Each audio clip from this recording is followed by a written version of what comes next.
Yo, what's up, everybody? Welcome to the Email Money Show. Right here, I'm with a guest here. I'm going to be introducing him shortly, but for those of you who watching, I just want to quickly introduce myself. For those of you who may or may not know me, my name is Aaron Ball. Aaron Ball 30 on Instagram and YouTube. People know me as the Webinar GOAT. I help coaches, course creators, and consultants, or anybody with specialized knowledge, rather, take their expertise, put it into a system, and generate results. Straight up cash. I'm talking 6, 7, and even 8 figures online. And right now, we're sitting here with my guy, Mike. Man, we're going to be talking about email money. As you guys know, this is the Email Money Show. Mike has literally the best pathways to maximizing money on email that I've ever seen. And in fact, his nickname is the Email Lazarus because he's known for raising dying emails from the dead, right? And I got some questions for him. Like, I'm looking over here at my other monitor because I plan on grilling Mike so you guys can actually understand like what all goes into making money with email, man. Because one of the reasons why I wanted to interview him is he's been super instrumental for helping not only my business, but all of the clients and partners that we work with blow up their email money. And I'm talking about not your typical results. This isn't regular stuff. It's some crazy stuff that I'm super excited. I'm going to kick this off. Mike, I want to start off and just say, how did you get started exactly in all this email money? Had I known I was going to get grilled, I would have actually prepared for today. I got some good questions. So how did I get started? I would say, originally I was a direct response copywriter. And I wrote for almost all of my clients were Dan Kennedy, either platinum or titanium members. Mm-hmm. So essentially these guys were super, super high level all by themselves. They'd go see Dan, they'd meet with Dan. Dan would tell them what to do. They'd come back to me. I would be the one to execute copy, email, landing pages, sales pages, etc.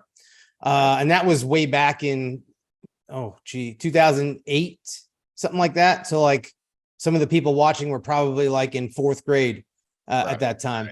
So that's how I got my start.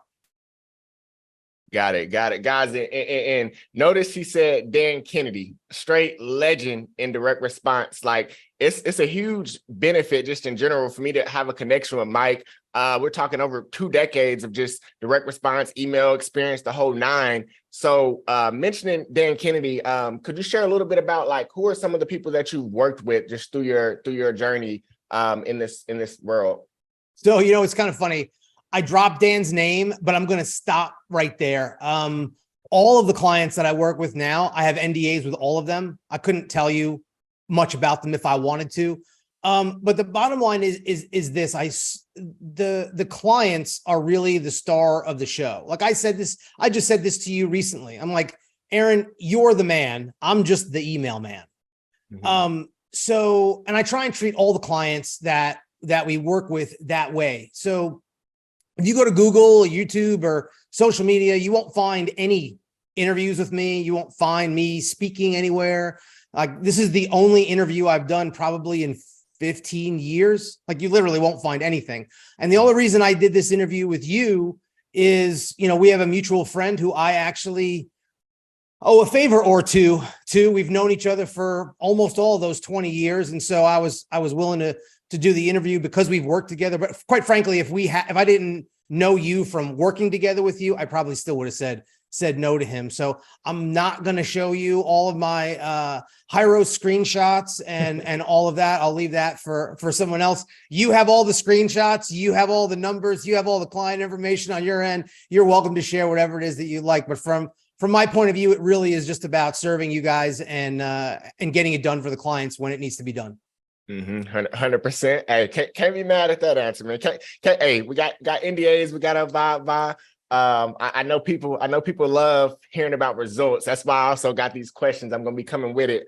But before I got a super interesting question I want to jump in. But before that, earlier I mentioned, I don't think I've ever asked you this, but I know you told me like, that's the nickname, how people know you.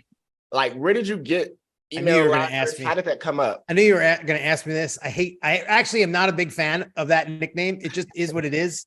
So I don't actually remember how that started. Obviously, Jesus raised Lazarus from the dead. So it's a comparison I'm a little bit uncomfortable with. But at the end of the day, I've been asked on more than one occasion to turn chicken shit into chicken salad, if you will. And that's what, oftentimes what'll happen is we'll have lists come to us. We have 100,000 emails, 200,000 emails, 500,000 emails. Can you mail all of them in the next 5 days for us?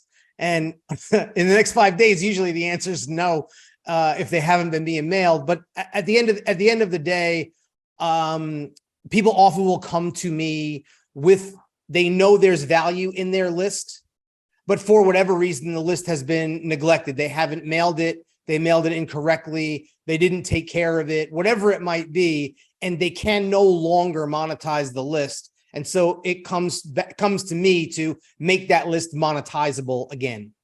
Mm-hmm. Got it. One of the things I'm thinking, you said, take care of it. That's something that's not even a common thing. Like, where people think like, I need to take care of my list. People think, hey, let's send the emails out. I got me a list of 50,000 contacts. Let's go. Yeah. So that brings me to like, I know a lot of people watching this, they're going to be coaches, course creators, consultants. And a lot of times just through the journey of growing our personal brands and stuff, we love speed. Like, I'm a big speed of implementation guy. I try to go fast in everything that I do. Sure. But one of the things through our relationship and us getting connected, Mike, that I learned in email, it pays kind of to be patient in email a little bit.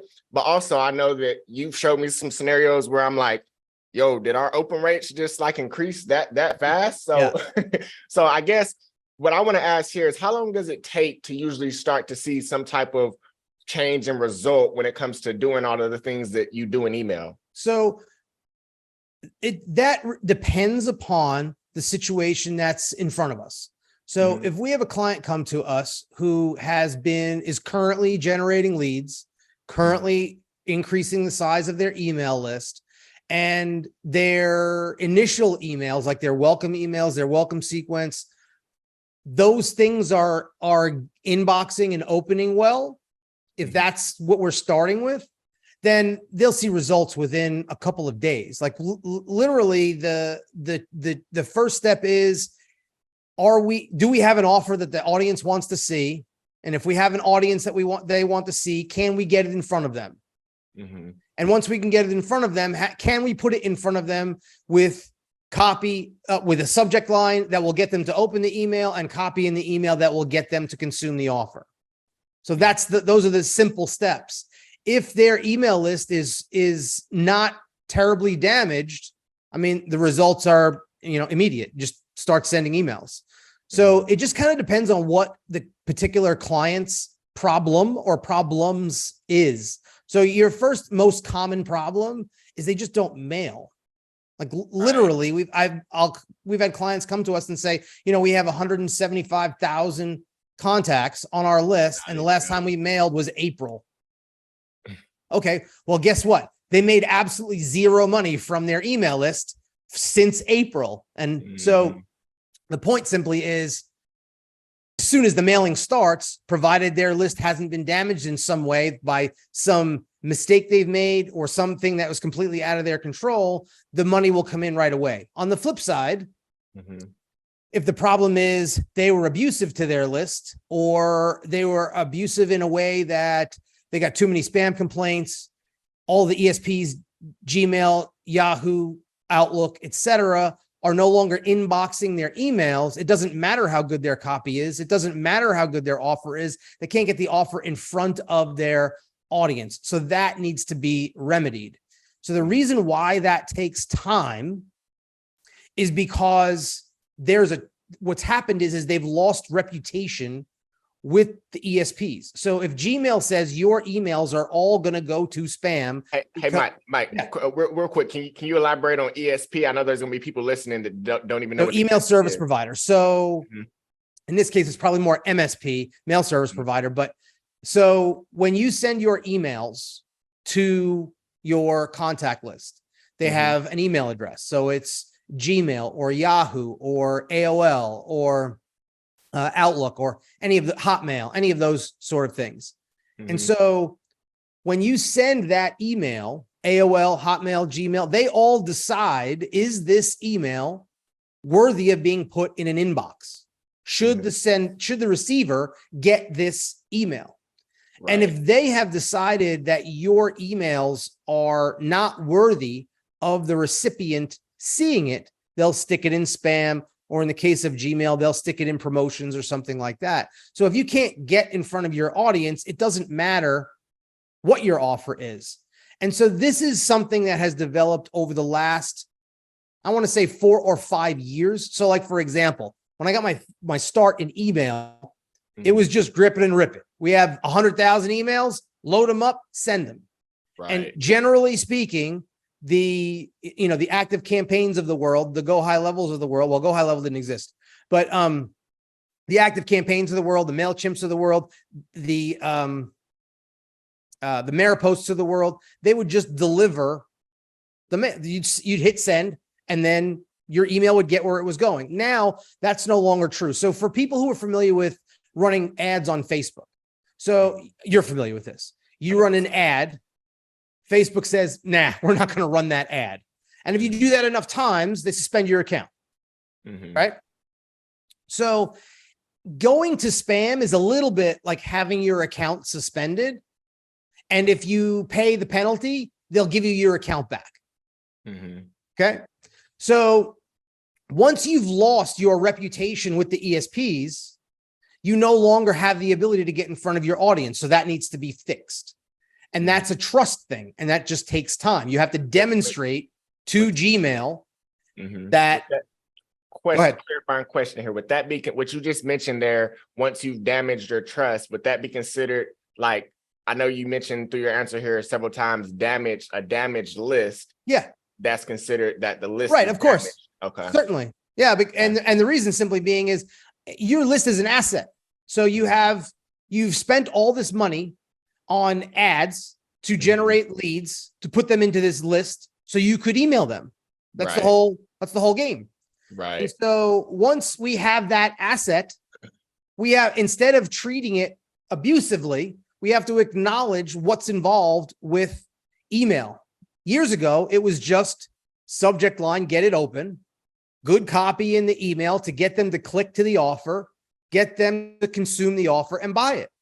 Well, now we have what's been placed in front of all of that is we actually have to get the offer in front of them. Think of it like mail. You get mail in your mailbox, right?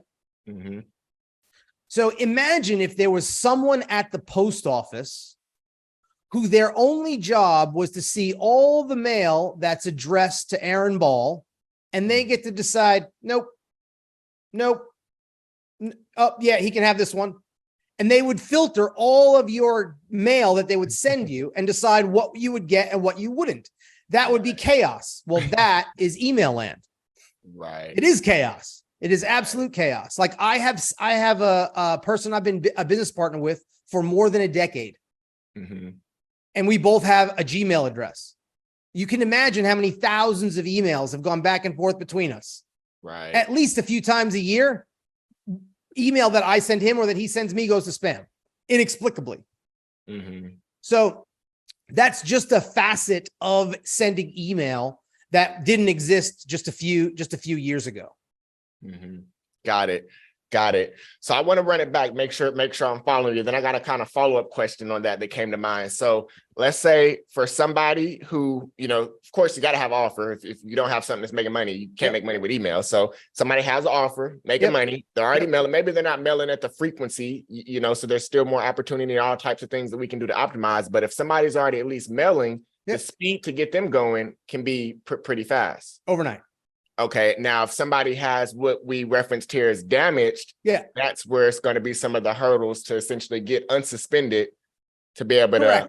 Yeah, and realize that suspended term is not used in the email world, but essentially for people who know the ad buying world, that's exactly what's happened. Facebook will send you a notification, hey, we're suspending your account because you're a knucklehead and you're not doing what we told you to do. Right. Gmail just won't send you that notification. They'll just stick your email in spam or in promotions. Got it. There are hundreds of ways to overcome this. And it's important that many of them are used. So like if you have a situation where your emails are going to spam or they are going to promotions, there are always multiple steps that need to be executed in order to fix that. And most people just aren't aware of that. And I'm sure that there'll be people who are watching right now who are like, this is a little bit alarmist. Like, they're like, well, we send these emails all the time. Mhm. And my response to them will simply be, call me in a few months. Like, it will stop. I promise it will stop. Right. You Right. just loading them up, gripping and ripping it, hitting send. I promise it will stop. Right. So my follow-up that came to mind is, so you know how there's like, when we talk about coaches, course creators, and consultants, there's a number of course platforms they can actually host their course on. Yeah. So not taking into consideration of like, Active Campaign, Post, all those email specific platforms. How about on like, Kajabi, Thinkific, those different course platforms, whenever they mail, can those be damaged as well? Is that like a shared IP situation? Because Certainly. how does that work? Certainly. So when you, I don't want to get too far into the weeds because this could get too nerdy. I could put everybody who's watching to sleep. I promise. But when you are mailing on a shared IP address, you share that IP with all the other mailers, and you don't get to choose who you share that IP with. Think of them as roommates. Mm-hmm. And so if you have a bunch of riffraff on that IP, that means that everything that gets sent through that IP will be delivered at a lower rate. Got it. So oftentimes you'll have, we've had situations where for a client, we'll have to actually go to their ESP, Active Campaign or whatever, and say to them, hey, we need you to move the IP rotation so that they are not in this place. Because you can go certain places and see who else is on your IP address with you, who's mailing with you. So that's something to be aware of. As a general rule, you're not going to have the maximum amount of success mailing from platforms promotionally like Kajabi or Thinkific or things like that. You can get away with delivering your courses through that. You can get away with sending some very, very warm email promotions to that. But if you have a very large list, you really need to have that list inside of an email platform that's dedicated to promotional email. Right. Okay. That makes sense. Okay. I want to talk a little bit about, so guys, like I was mentioning, everybody listening to this right now, one of the reasons why I wanted to even get on here, I'm definitely grateful for Mike taking his time to come and answer some of these questions, but he's been an instrumental piece on, like I said, not only my business, but some of my clients and partners. So last month we had a 700,000 launch we did, right? And when I looked at the high roads, looked at the data, in fact, guys, if you go to my social media, YouTube and everything, I actually got a case study over this that's on there, and you can actually look at what I'm talking about. We had a 700,000 launch. We did an extra 175,000 off of email. So that's 25% additional revenue that came from email. It was a $1,500 offer and a $5K upsell. But like that extra 25% wouldn't even have happened if Mike and his team wasn't doing what they were doing. So I guess I want to segue into this, Mike, to get an understanding of, like, I know that's like every email agency that's just popping up, saying, hey, we'll write your emails, we're direct response copy. Everybody's not doing that and getting the results like that. So could you share a little bit about like what makes your process different in terms of what you do when it comes to just generating results and crushed it like this, man? Like the growth partner we did this for, ecstatic. Like, yo, you mean to tell me I made an extra 175 just by doing what Mike was doing? So could you shed a little light on that? Sure. I'm going to sound a little like an old head saying this, but I'll say it anyway. So Mike, now, I'll give you. Mike, not to cut you off. One more thing I want to add, because it just dawned on me the first time when we met. I know exactly what you're going to say. You told me a crazy saying. I've never heard anybody or any email agent or anything say this. Mike told me email is like sex, sorta. I'm like, okay. So let me clarify that for you. So think of it this way. Getting email right is all about hygiene. You got to keep your stuff clean. Targeted segmentation. You have to be careful about who you do it with. And deliverability. If you don't do everything right before, then you'll probably never get them to see your offer. So it's the same. It's exactly the same, sort of. Right. But what I was gonna say is I maybe if I tell a story, it'll make a little more sense. So my first big win in email was in 2011. In 2011, I had decided that there was more money to be made in email than there was in any other. Realized in working with all of those Dan Kennedy clients, I had seen inside of all of their information businesses. I had seen where the revenue was. I had seen the front end. I'd seen the back end. And I had decided that the place where the most revenue was, where the highest leverage was in email. And keep in mind, it's 2011. So SMS marketing isn't a thing.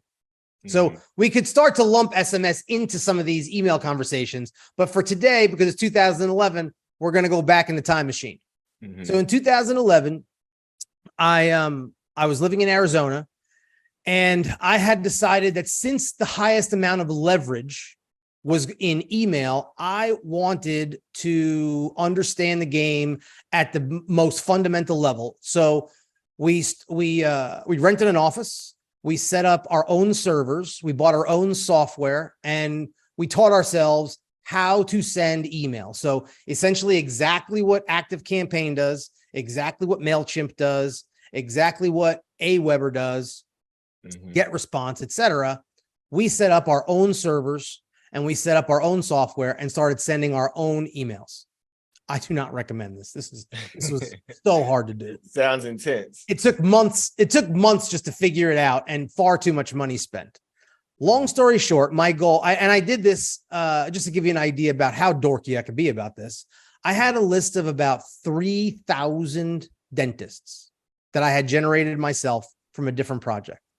Just 3,000 dentists. And I had done this with the plan of executing a launch to a video sales letter, which today would be called an evergreen webinar. But at that time, there was no special there was no webinar jam or anything like that. It was all manually put together. So we set up these servers, got them to actually work and deliver the emails. And we did a 7-day launch to a 2-day VSL launch. So 7 days announcing this big thing was coming up. And then for 2 days, the VSL would be live. And we ran it once in the afternoon around lunchtime and once in the evening. So twice a day for 2 days. At the end of that launch, I'm going to take one step back. At that time, I absolutely positively hated the location of our house. And at the time, the housing market was really, really lousy.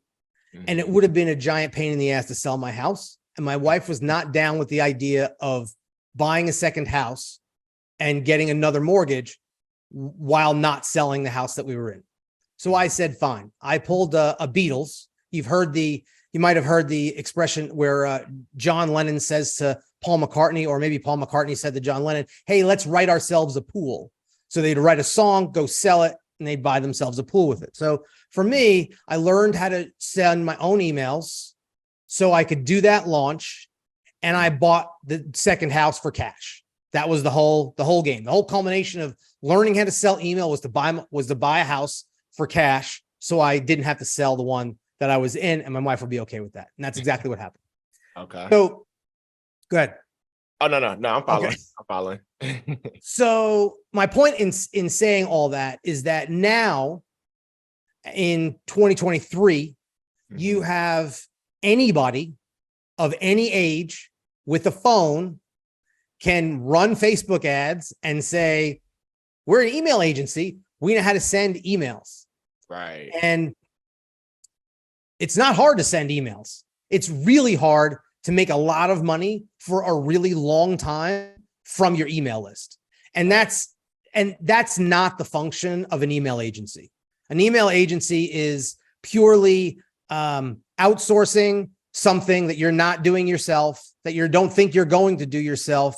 And let's face it, there are very, very few agency relationships that last for any length of time. The amount of churn in the agency world is insane, absolutely insane. You know this. Right. So 100%.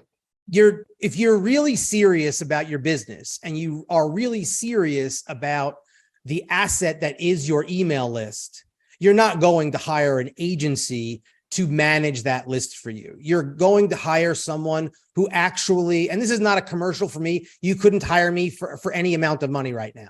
This is just me giving seasoned advice that if you really, really want to monetize your email list, you really, really want to hire somebody who actually knows email inside and out, upwards and downwards, and not just somebody who's just advertising as an agency. Because I can promise you, if you're seeing an agency advertising, doing cold outreach, that sort of stuff, they can't, the amount of attention your account needs to actually make real money, it can't possibly scale enough to give that attention to your account. It's just not possible. Now, if you just want someone to send emails for you and have it work until it doesn't, then that's totally cool. Go ahead, knock yourself out. But if you really want someone to create an email asset for you that becomes something you can sell with your exit strategy, that becomes something that's a consistent monetary generator for you on a month-to-month basis, make sure that you're hiring someone who literally has some real experience with managing email lists, managing the deliverability of email lists, that kind of stuff. Got it. So true list management, that somebody who's looking to, get their list managed, the things that they should look for. I just want to circle back, make sure I'm following as well as the viewers. Sure. List hygiene. Yes. Targeted segmentation. Yes. And deliverability. Yes. Those are the core things that need to be focused on to really maximize the most email generated revenue. And you want to know what's really funny is you'll notice that does not include writing copy. I was literally about to ask. It doesn't include all the things that people talk about in reference to email. Like those things are all a given. Like you have to be able to write subject lines every day that open. You have to be able to provide offers that your audience actually wants. You have to deliver some sort of sales mechanism that will actually convert. Like all of that is a given, but you also have to get that message in front of your audience. Imagine like if you were like someone who ran live seminars, for example, and that was the only way that you sold. You ran live seminars. You filled a room, you got in front of on the stage, you pitched your thing and you sold it, but you somehow weren't able to get people in the room. Well, your business wouldn't work particularly well. Email is exactly the same. Our email list is our audience, but if we can't get in front of our audience, we only have half the recipe. That makes sense. Okay. So one of the things that you were saying, love the reference in terms of we have to write emails, to write the house, makes perfect sense there. But one of the things that you were referencing is just basically back then, was it, you said 2011? Yeah. Back then, I definitely knew nothing about any of the things that you mentioned. And I'm sure some of the people listening are going to be around my age range. So what you were saying you set up your own IP and all the things that you set up there. Is that like, I guess, I know back then it was harder to do, but now that's a foundational thing that needs to be done before even in starting. No, what's interesting is as it's kind of as the amount, as your reputation, as your domain reputation has become more important, and as I'm trying to think of a way to, I'm having a hard time thinking of a way to say it in a non-negative way. But basically, it's become more difficult to inbox. So before it was the technology. It was like getting the IP set up, getting the server set up, that sort of thing. And that did require a bit of reputation development, which is where I learned this at the outset. At that time, you could have went to Aweber or GetResponse or whatnot, and they already had that reputation. But what was different was Gmail wasn't filtering your emails. Outlook didn't give a shit what you sent. There were spam folders, but like you had to be ridiculously over the top to wind up in a spam folder. Right. Where, and again, go back to 2011, like there weren't millions and millions and millions of erectile dysfunction emails going out. That's a new thing. So, so the point is the email providers, they had to do something. Like, it costs them money to deliver an email. Like, for Gmail to have an email come into an inbox, it costs them X amount of pennies or X amount of fractions of a penny. So it's money for them. So they had to figure out, how do we deliver a better product or a better user experience to our client? So they had to figure out how to filter messages more effectively. And so as that bar has raised, the ability to get an independent IP address from, say, Maripost has become much easier and becomes much more valuable. And you don't need to set up your own, you don't need to be a goofball and go set up your own servers or whatnot. And I mean, anybody nowadays who's actually done that will tell you there are very, very rare situations that you would do that. Like, you would have to be someone like an Agora Publishing, who are sending, tens of millions of emails per month, right, to warrant doing something like that on your own. Like the really, really solid companies out there, like Maripost, like Active Campaign, they're more than capable of executing on your behalf. So that's definitely a piece that you can ignore. You just need to have somebody managing that in such a way that they can navigate that relationship that's being developed between your domain and the email service providers out there. Got it. Okay, that makes sense. Next question for you that I have, like, what would you say, like, I know we discussed, what it looks like from a speed of implementation for somebody that's, mailing, and then somebody that's not, and maybe the damage, but let's just say any scenario, what are the typical results in process, let's say about 6 months, for somebody that's getting started and they really want to take it serious? This isn't like they just found some email agency. They really want to jump into list management. What is the typical results over a 6-month time frame? So again, there'll be two answers for this. The first answer, for someone whose list is relatively healthy and they are being mailed at least, say, a couple times a week. So like, if the list hasn't been mailed at all, let's say the list hasn't been mailed in 3 months. We know for sure, if we send an email and we just blast it out to the entire list, and we do that 3 days in a row, we're going to have a shit ton of spam complaints. That's just the reality of it. People will forget that they opted in. They're like, I don't remember how I got on this list. I don't know who this person is. Or their blood sugar is low and they're just mad and they click spam. Like, it could be any number of things. So we want to be selective about how we do that. So in the case of a healthy list that's being mailed once or twice a week, I mean, they're going to make money day one. Like, literally, they're going to make money day one. And they're going to make more money as their list manager becomes more familiar with their company, with their offer, with the audience, the vibe of the audience, what they like to see, what they don't like to see. So, like, here's an example.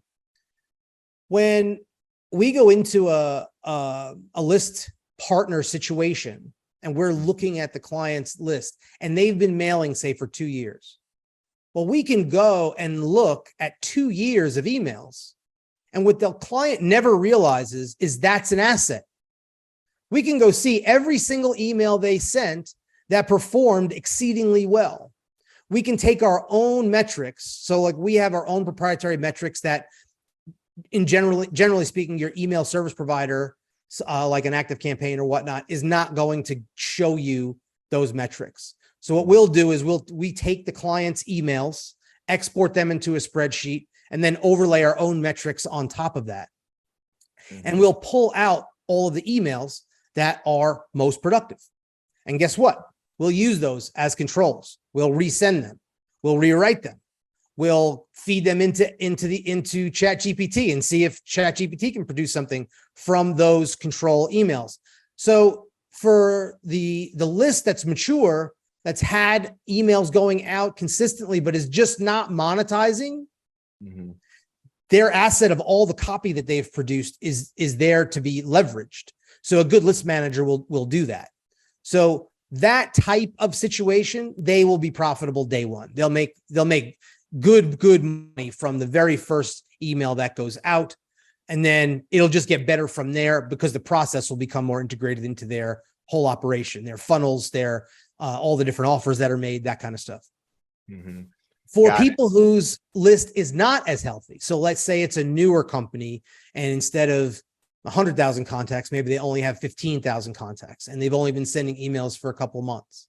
For those folks, again, if they're mailing on a day-to-day basis, whether it's even a couple times a week, the list is fresh, the people have been responsive, then they're going to make money right away. We don't have the luxury of this giant database of copy that we can make judgments about what this audience responds to and whatnot, but that can be built. And that's part of, that's part of building the asset that is your email list. So in the case of someone with only say 10, 15,000 contacts, maybe they're only a company that's been doing this for 90 days or 6 months or somewhere in there. If there's at least some level of consistent email going out, again, they're going to be productive within a matter of, if not the first day, within a few days to a week at the most. And then on the other hand, you have the damaged people who are, we talked about earlier, where they're not lost. Like, it's not like they're dead. It just is, there's work to do. There's time consuming work to do. There's a reputation that needs to be restored with the Gmails of the world. There's a reclamation of their domain that is necessary, or the start of a new domain that's necessary. And that just takes time. So the most common thing that happens with those kinds of reclamation projects is there's usually some part of the list that's engaged, that's active. And that part of the list will make money right away. But that part of the list is usually pretty small. And also, we are usually restricted on how big a send we can send right away. So the amount of money that can be made right away with that kind of list is going to be a little bit limited. Not a little, it could be a lot limited at that particular time. But within anywhere from, it's a big question. It's like going to the doctor and the doctor doing a test and the doctor making a diagnosis. And then from the diagnosis, he's able to tell you, okay, this is your prognosis. This is the treatment that you should have. This is when you should start to feel better. So in the absence of some data about the list, I'm going to give you a broad sense of what that could be. So usually you're going to see a reclamation project take anywhere from 2 weeks to 2 months. So if we're starting from scratch, meaning we need to go to a whole brand new domain, we have to warm that domain from the very beginning and start from square one with trying to re-engage the list. That's probably going to take about 2 months. And then once that 2 months is up, we're off to the races. And it doesn't mean that in that 2 months, you're not going to make any money. It just means that it's going to take time to get us to a point where, like, the big money that you're talking about is able to be accessed. Think about this. Your email list is like a mine, like a precious metal mine, gold mine, silver mine, platinum mine. And emails are like your miners. You send your miners out into the world and they bring you back money. They bring you back your gold. They bring you back your platinum. They bring you back your silver. So that's exactly what's transpiring. So your miners have to be able to get into the mine. The mine is the inbox. They can't get there because Gmail says, no, you can't get there. And that has to be fixed. And that takes time because there's somebody else involved. So if it's say it's your list, say it's just you and me, and the list is working well, we can inbox everything. Nobody's trying to stop the emails from getting to where they're supposed to. It's just you and me. We can just go hard and we're making money right away. But once the cops come in and they say, hey, you can't do this. We're going to send all your stuff to spam. Once the cops step in, we have to work with them. We have to go to court. We have to exhibit the behaviors that allow us to wind up getting back into their good graces and get back into the inbox. And that's all doable. It just takes time because there's a third party involved. That makes sense? Yeah, 100%. That's a damn good answer there for. I know, I get asked that question sometimes too, and it's like it's packed because it varies. You got to look at the data, got to have the analytics. So pretty much, it just really all depends on the list at hand.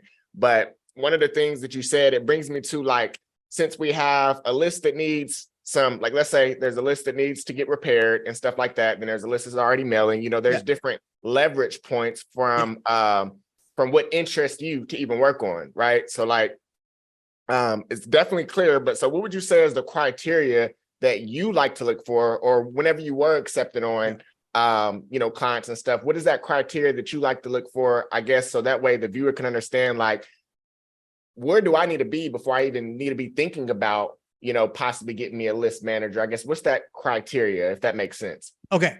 So I'm going to break marketing rule number 1 with my first answer. Mm-hmm. And that is, there's no magic here. Mm-hmm. Okay. So the magic is someone who can write excellent copy and sell the shit that needs to be sold and match it to the offers that need to be made. Mm-hmm. Okay. So that's magic to some degree. Like if you can't do that.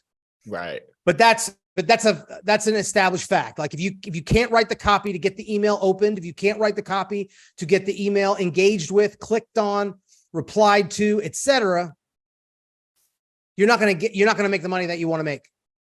And then the flip side of that is there's also no magic in inboxing an email. Like you're either doing it or you're not.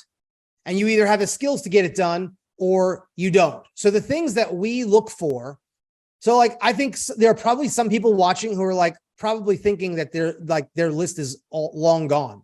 Like they're not going to be able to get back to making money from their list. And that's just not true. So what we look for, number 1, is someone who's not looking for magic. They just recognize that they need someone who knows exactly what needs to be done, how it needs to be done, and is willing to go through the grind to get it done for them. Like, so that's number 1. If you can recognize that what needs to happen for your list is for someone to do a shit ton of hard work on it, that's a place to start.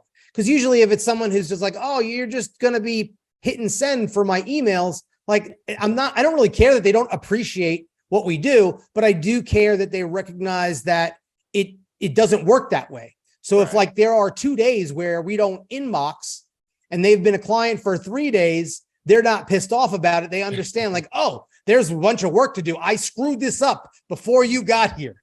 I made the mess and now you're going to clean it up for me. I'll give you some room to do it. So just like an attitude is an important piece. Like I'm old, like I've been around a minute. And so like, I just don't have the patience for people who don't grasp that there's work to be done. And we just need the space to do it. Mm-hmm. So that's the first. Second thing is I look for leverage. I look for, like, I don't want to work with a client who working with me is a burden for them. Like, I don't want them to pay for the money that we make on their credit card. I don't want their last dime to be spent to work with us. I want to make them money that they pay us with. That's the goal. So in thinking that way, I'm looking for leverage. So if it's a list that's not healthy, that's okay. There's a lot of leverage there. So we go from a place where I have a prospective client who's dead in the water. They can't do anything with their list, but there's money trapped in that list. Remember, it's a gold mine. Right. So they just need someone to come in and fix it so they can leverage it. And so for us, there's lots of leverage in that because we're giving them something that they will just throw away. For healthy lists, for people who are like, they're just sharp marketing people. They've been growing this email asset all this time. They've been planning on getting more money out of it, or they're just in a situation where like, you know what, we're just not getting the money out of this list that we should be getting. And then once I can get in and take a look at that list, analyze it, determine how much leverage is there actually here compared to what they're generating. If this gap is big enough, they become an ideal person to work with. So from my point of view, which is exactly the opposite of an agency point of view, the agency point of view is like, I'll do anything for anyone who will pay our retainer. Mm-hmm. Right. So we're looking for high leverage points when we work with people so that we can deliver a result for them, A, that they're not getting, and B, that they can pay for what we're doing out of what we've done for them, as opposed to having it be an expense or a burden on what they've done before.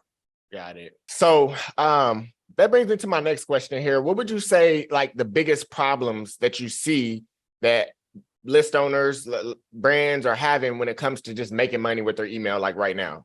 Okay.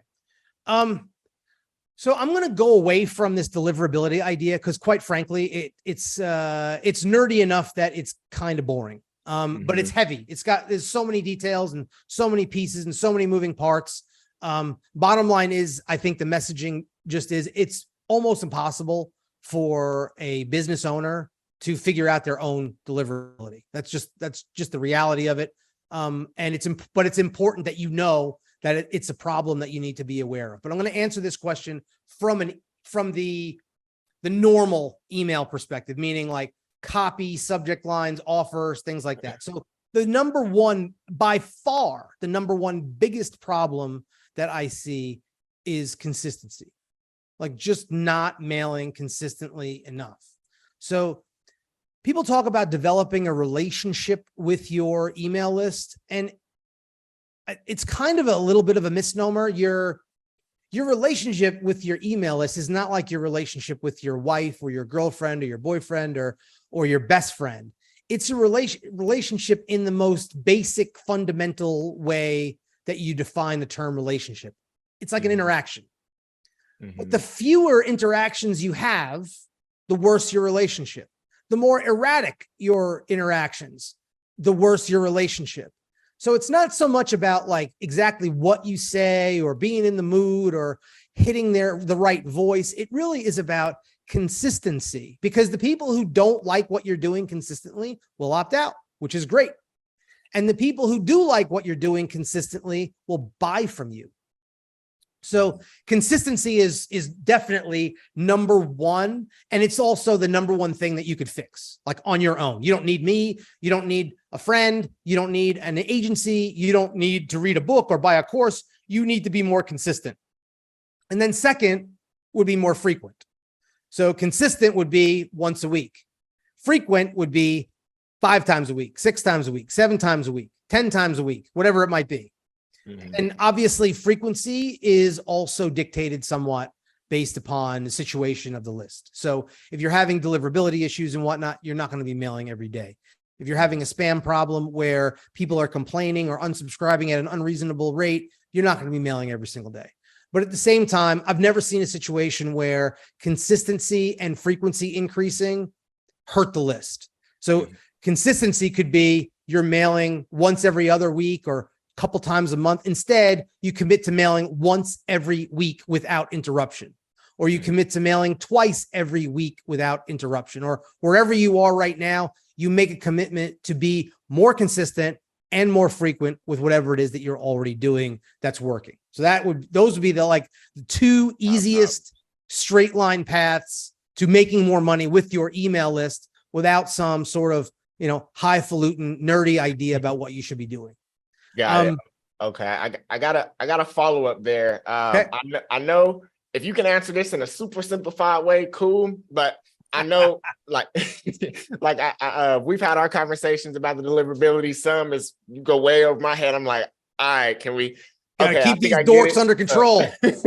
So can you give me a super, because I know frequency, consistency, that's top problem, but then deliverability, that's a core problem as well. But what's the most simple problem that you see for deliverability? Is there a way that you can convey that in a simple way that doesn't, Yeah. So let's just talk about segmentation. So if you have, here's an easy rule to follow. If you know you're having a deliverability problem, like some people are telling you your stuff's going to spam, or like your normal open rates are 35%, and then suddenly your open rates are 20%. So you have a suspicion that you have a deliverability problem. The very first thing that you should do is decrease the number of emails of contacts that you're mailing. So let's say that your list is 100,000. So you're mailing 100,000 people at a time. Your open rates go from 35% to 20% overnight. So what you want to do is simply, maybe you're going to pick, and again, this is kind of random because I don't have any data. You're going to make this decisions based upon your data. But if I was going to make a super ultra conservative recommendation, simply go look and see how many people have opened in the last 7 days. and just mail them. Why? Because you're going to get like an 80% open rate. And what's interesting is while Gmail is this 800-pound gorilla, they're not that bright. So like if you get an 80% open rate on mailing 100 emails, they love that, even though it doesn't make any sense whatsoever. Right. But do that for a few days in a row and get a big open rate on a very small send. You'll benefit from that. Maybe send an email that is just reply only. So send an email to the openers of the last 7 days and ask them a question that forces them to reply. So now you're going to get opens and you're going to get replies. Nothing makes Gmail happier or the others happier than seeing opens and replies. So that's a simple thing you can do from a deliverability perspective. If you don't want to wait till you have a problem, do it anyway. Like just periodically, once a week, once every couple of weeks, send a small email that's smaller than your average send and have it be a reply generating email. You'll benefit from that. And that small list, you said the openers of what time frame? What was the time frame again? That my suggestion was 7 days. 7 days. But I like, so for example, we will see this. I mean, this is a really good example of the complexity of deliverability. We have clients that we are managing. And so everything's being done exactly to the letter as it should be. And then suddenly they stop inboxing. So what do? We spend 2 days in a row going into what we call the Chinese fire drill. Sorry to anybody who's Chinese if this is offensive, but this is what we call the Chinese fire drill. And the Chinese fire drill is for 2 days, we only mail the 24-hour openers. And if it's a decent sized list, that's usually a pretty decent number. We only mail the 24-hour openers. Why? Because we know for sure during our problem period, those emails inboxed. Right. So we only mail the 24-hour openers and we generate replies.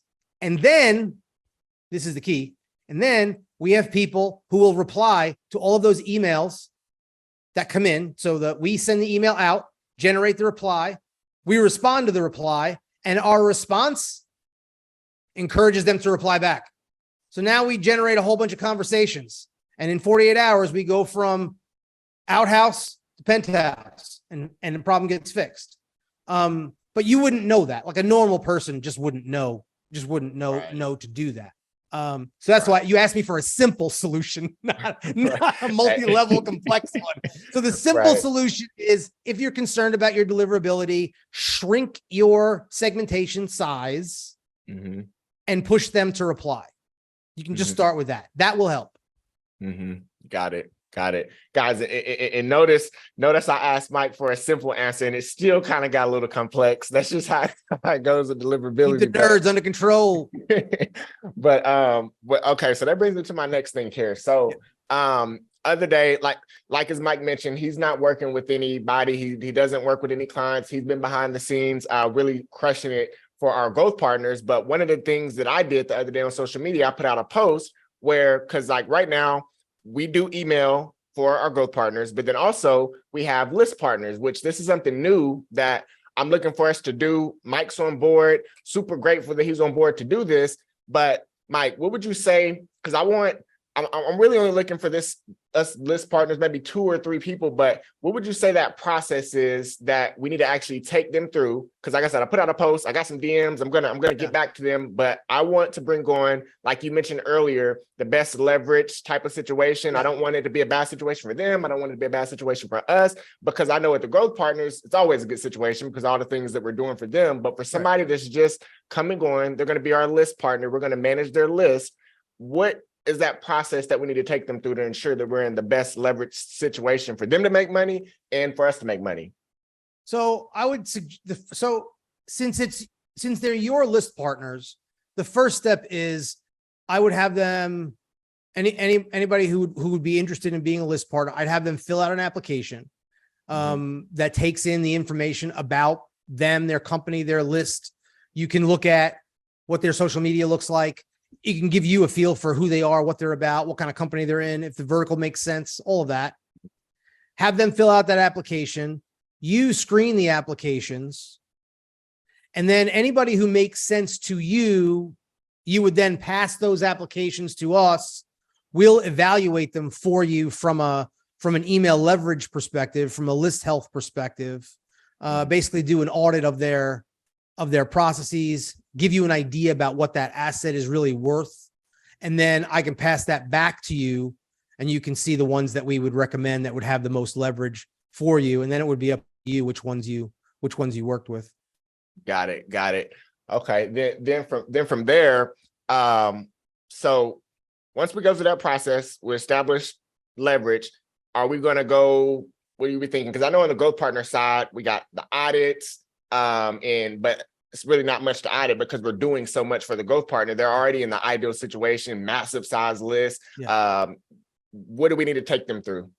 So for a list partner, you would want to know more about them. Like it's a different situation with a growth partner because of the relationship that you have and what you've done with them already. So for a list partner, someone you've not worked with before, what we would do is with the applications that you send to us, we'll give them we'll work them up like we would like for our own, if we were working with a client. The very first things that we do is we'll audit their entire process. So we'll audit their offers. We'll offer all their past emails. We'll overlay our data points over theirs, our metrics over theirs, so we can see what has performed well, what hasn't. And essentially, we're trying to establish what the leverage value of that list actually is. So, for any of the applicants, it actually is a super great experience because they'll get to see the real value of their list, where they're falling short, how to make that process not fall short. I'll give you our SOPs as far as what we would recommend that you should do, like say for their first 30 days, and identify like, is this an unhealthy list that needs this for the next 30 days? Or is this a healthy list that, you're off to the races right away for the first 30 days kind of thing. And we, like I said, we'll do that and then pass that off to you. Nice. Okay. When going into that with the list partner side of things, like I know we've talked about this, we have the way it's clear, simple with the growth partner side, but it's going to vary with how we actually charge the list partners. Could you kind of break down you explain it best, the thought process in terms of how we can make sure that it's an ideal situation for them and us? Yeah. So I think I touched on this a little bit philosophically as far as how I've always done it. And this is my recommendation to you as well. This is kind of like whoever's watching this, they get to be like a fly on the wall for the conversations we've had around this topic. 100%. We live in a time where I hesitate to use the word predatory, but like I know so many people who have worked with agencies of all sorts that have only had disappointing results or disappointing ends. So my philosophy has always been, you want to be in a situation where when you take on a list partner, whatever they're paying you with money that they've never had before, as opposed to having to take food off their plate, or obviously if they're doing well, that's an over exaggeration, but like instead of becoming a burden to their business, you should become a boon to their business. And the only way to do that is to simply make their plate bigger. Mm-hmm. So from a rev share perspective, from a percentage perspective, you have to take into account that you're going to have, like some of the partners that you work with, their offer is like 60 grand. Mm-hmm. And then you have other partners where their offer is 1,500.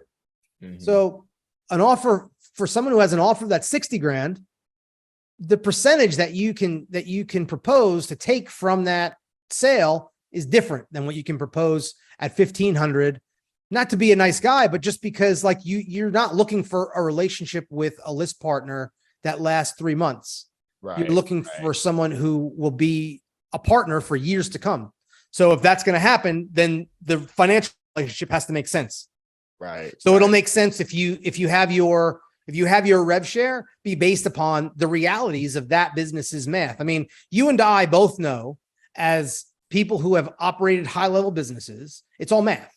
Mm-hmm. And if it doesn't make sense in the math, then it doesn't make sense to do.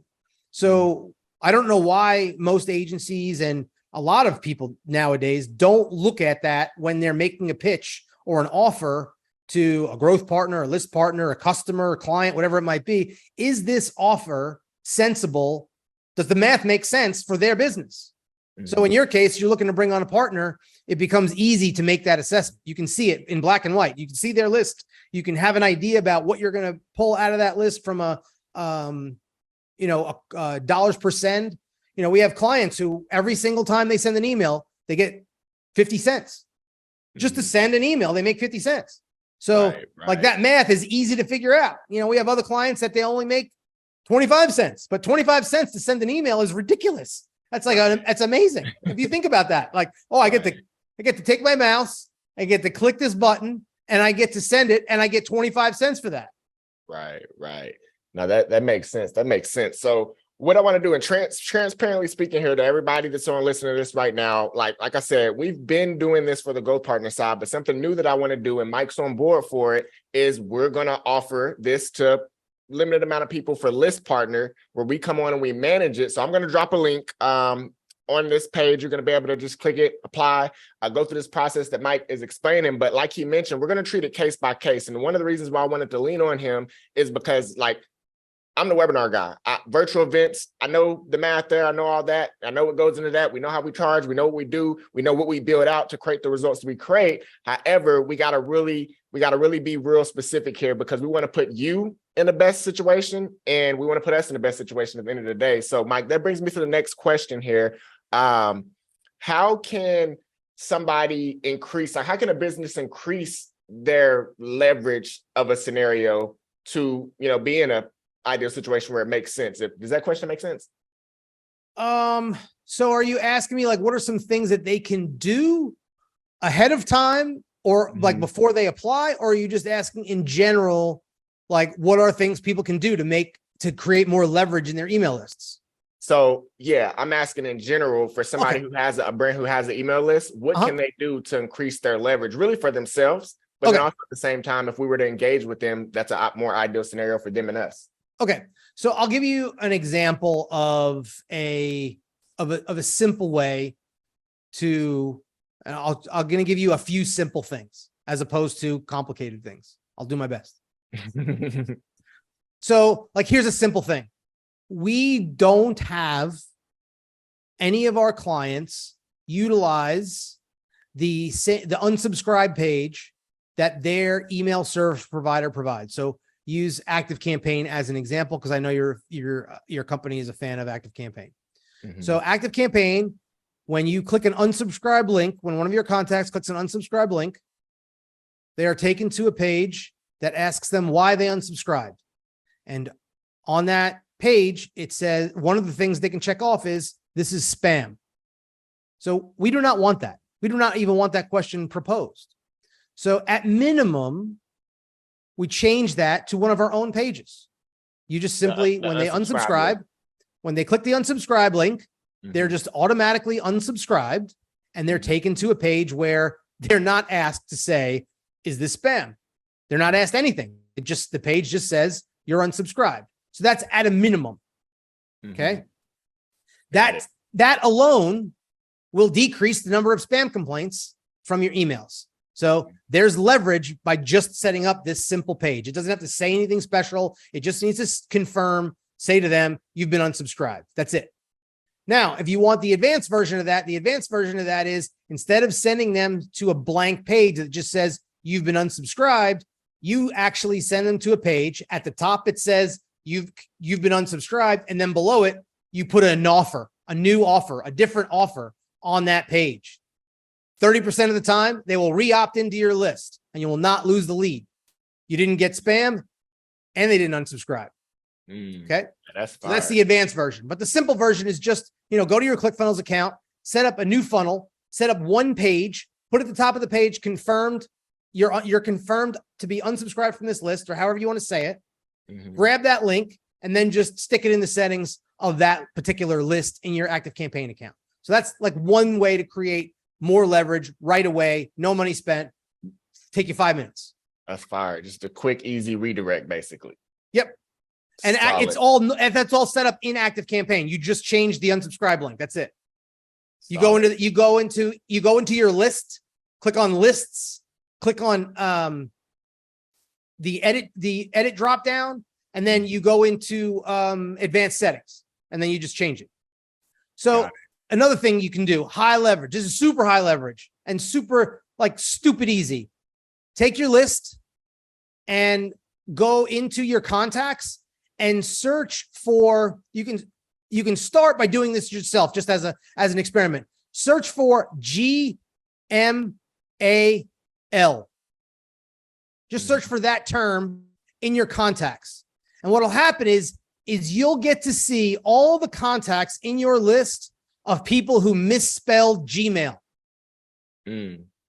Those are all bounces. Those are all negative hits on your account, on your domain.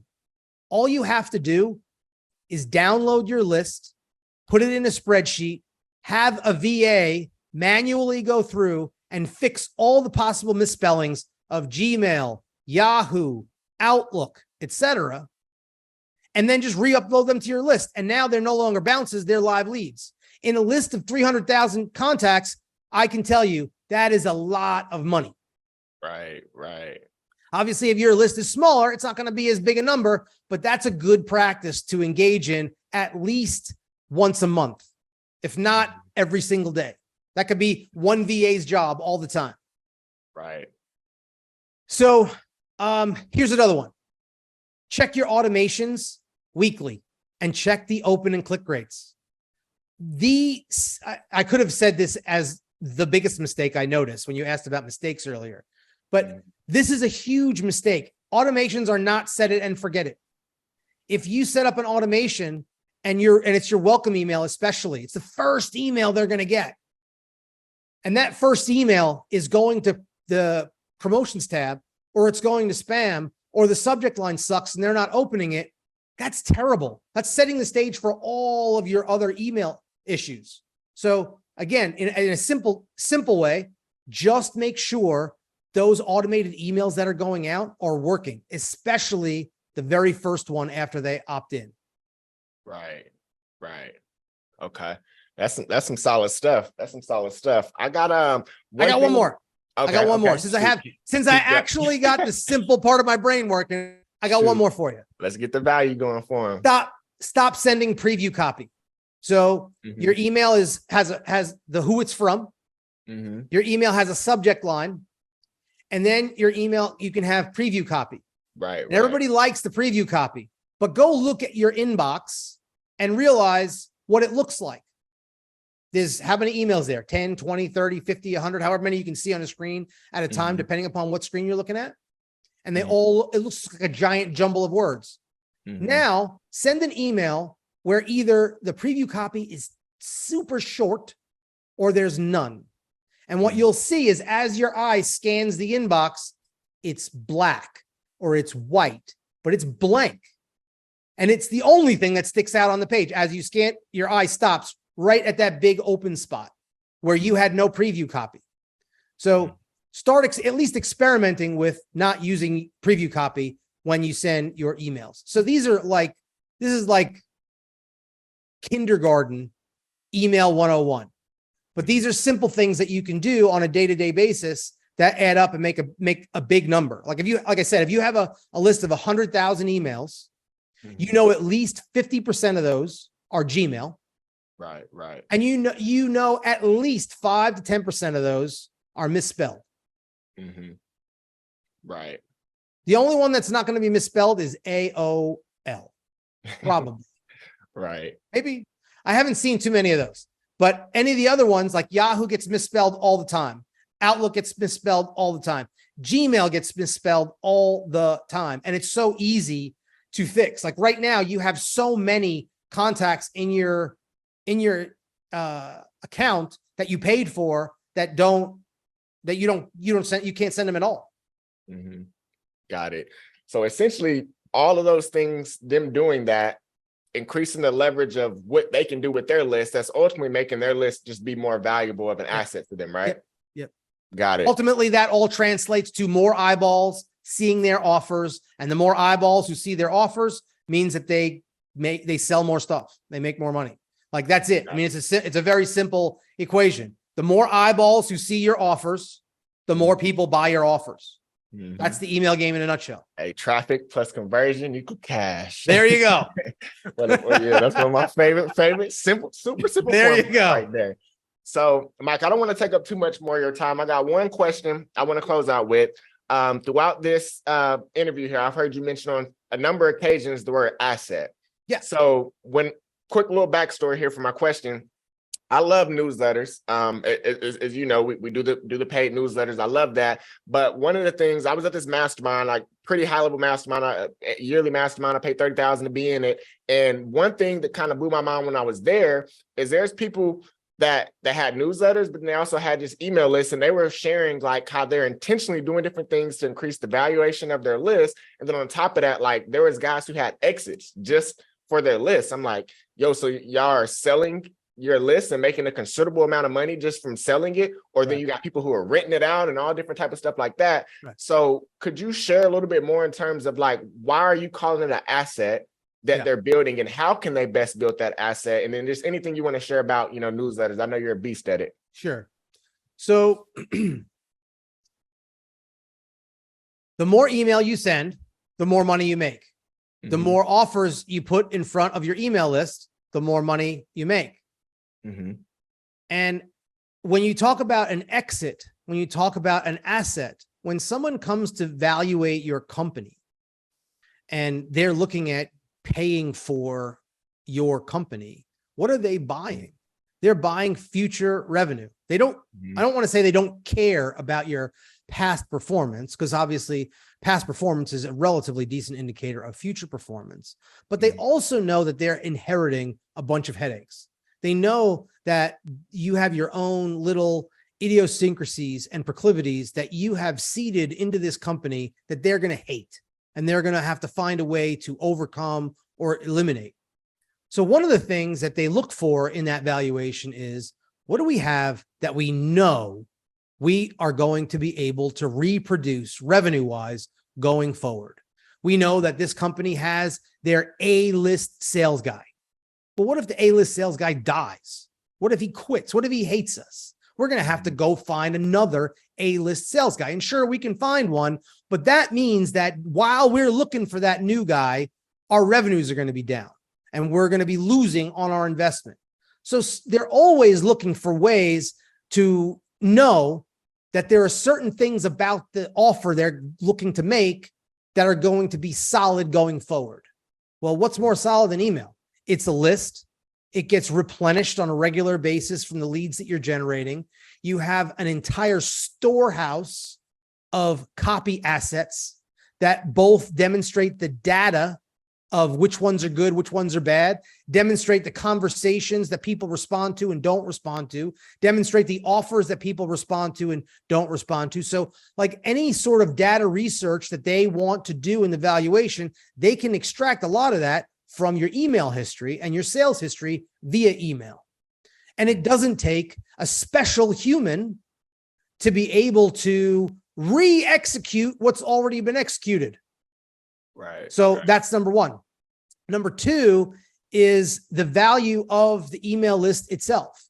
So you have all these contacts who've opted into this list, who you can document that we're only selling or only sending emails to people who are interacting with us.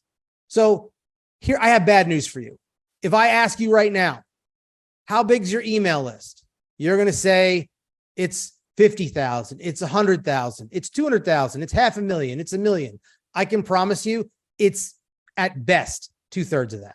It's probably more like half, but that's okay. That's not a bad thing. It probably needs to be cleaned up. It's probably a little messy, but the point is that when they come to evaluate, you can document that that's what you have. They're not going to pay you X amount of dollars per contact. They're going to pay you based upon the projected revenue that your email can produce. And if you can document that your email is producing X amount of revenue every single week for the last 200 weeks, that becomes a very, very easy thing to demonstrate that is an actual asset. It's like when someone comes to your house to value your house before you're going to sell it. If you bought your house for $500,000, just for round numbers, you bought your house for $500,000 you know that when they come to value your house because you want to sell it, they're not going to value it at 200. Right. Because your house is an asset. It has inherent value in it. Well, your email list has inherent value only if there's data to back it up. So by doing these things of, we can inbox this list, we can get it to open, we can get it to click, we can get it to reply, we can get it to buy. Here's how, here's what we've done, here's what's going on. Like, even if you suck at organization, like, all the data is there. So you just need a data scientist. You either hire them, or the valuation company hires them, and they go through the data. It's all there for you. So that's how your email list becomes an asset for you. So to simplify all of that, the more emails you send, the more money you make. The more offers you make, the more money you make. The more eyeballs see your offers, the more money you make. It's that simple. It's just complex to make it all happen, which is probably why you're watching this and you haven't made it all happen yet. Mm-hmm. Now, that's a great answer. I love the house analogy too, because it's like, if you want your house is an asset, you're going to take care of it. You want it to keep growing in value and appreciating. Exactly. You got to do the things that you need to do to take care of it. So exactly. On the email side, hygiene, targeted segmentation, deliverability. Just like your favorite sex. Makes a lot of sense. Well, Mike, man, I appreciate your time today. Pretty much I got all my questions answered. Is there anything, I know we covered a ton, is there any last final things that you want to leave with the viewers right now? Oh boy, I think that they've probably had enough of me by now. Yeah, if there are people who watch this and they have questions, they're welcome to, provided it doesn't become a hassle for you, they're welcome to DM you or message you. Feel free to pass them along to me. I'll happily answer any questions that I can. For those who, like, we got too off into the weeds in some of the deliverability stuff, I apologize. It's a complex topic and is difficult to super simplify beyond what I finished up with. Like, it really, your goal as a business owner, as a list owner, as someone who's thinking about being a list partner, like, your only focus should be, how can we monetize this list better? And the way you do that is you make sure that your emails are well written.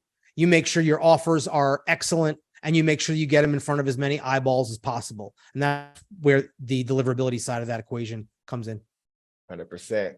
Well, for the viewers out there, again, Aaron Ball 30 on Instagram, YouTube. Make sure to connect with me there. I hope you guys really enjoyed this. Mike, it's been great. I really appreciate the conversation. Peace. Thank you, Aaron.